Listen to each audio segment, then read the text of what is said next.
Welcome back to my YouTube channel. My name po is Shara. Sa mga nagagawin po sa aking channel, bumibisita, nakapanood na ng aking mga vlogs at videos. Maraming salamat po. At sa mga bago pa lang po dito sa aking channel, welcome po. At sana po ay supportahan ninyo at subscribe to my channel. Ngayon po, may nakita ako sa comment section at gusto kong sagutin yon. So, ito po ang tanong. Sabi niya, after po ng regla, itutuloy po ba niya yung hindi naubos na pack? Or iinom na siya ng panibagong pack? So, yan ay depende po sa pills na iniinom ninyo. Kung may natira po na kasalukuyan sa pack, tapos nagkaregla kayo, ituloy nyo lang po yun hanggang sa maubos yung buong pack.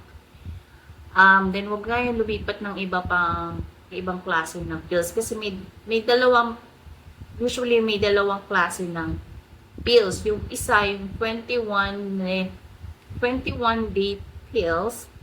Syempre makikita mo naman yun kung ilan yung pills dun sa isang banig, di ba?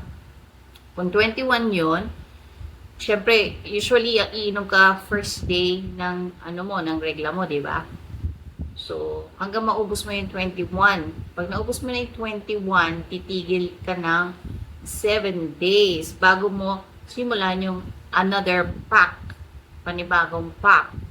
Ngayon, kung 28 pills naman, makikita mo yon, tuloy-tuloy yun. Walang yung, hindi ka magpapahinga noon, tuloy-tuloy yun. Parang vitamins lang everyday mo iinumin. At the same time, usually the same time para mas effective.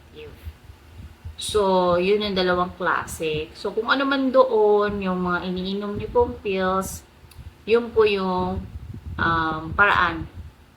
Kung 21, pahinga ng 1 week, 7 days, and then magsimula ulit. And then kung 28, tuloy-tuloy lang po yun. Yun lamang po. So, sana may natutunan kayo kahit paano. At sa susunod po ulit, maraming salamat. Don't forget to subscribe to my channel. Thank you. Bye-bye.